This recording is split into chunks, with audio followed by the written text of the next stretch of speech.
আত্মসম্মান কোনো বিলাসিতা নয়, এটি মানুষের ভিতরে নীরব এক শিরদাঁড়া। যে মানুষ নিজের কাছে ছোট হয়ে বাঁচে সে আসলে প্রতিদিন একটু একটু করে মরে। সবাইকে খুশি রাখতে গিয়ে নিজেকে হারিয়ে ফেলা কোনো মহত্ব নয়, কিছু দরজা নিজেই বন্ধ করে দিতে হয়, কারণ সবখানে দাঁড়িয়ে থাকা প্রাপ্য নয়।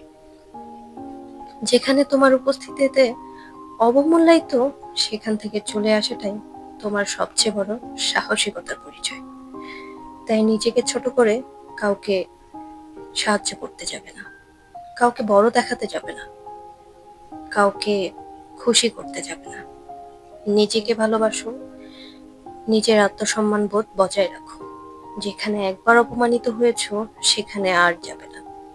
যদি যাও সে জায়গায় তুমি আবার অপমানিত হবে, তোমার আত্মসম্মান বোধ সেখানে থাকবে না।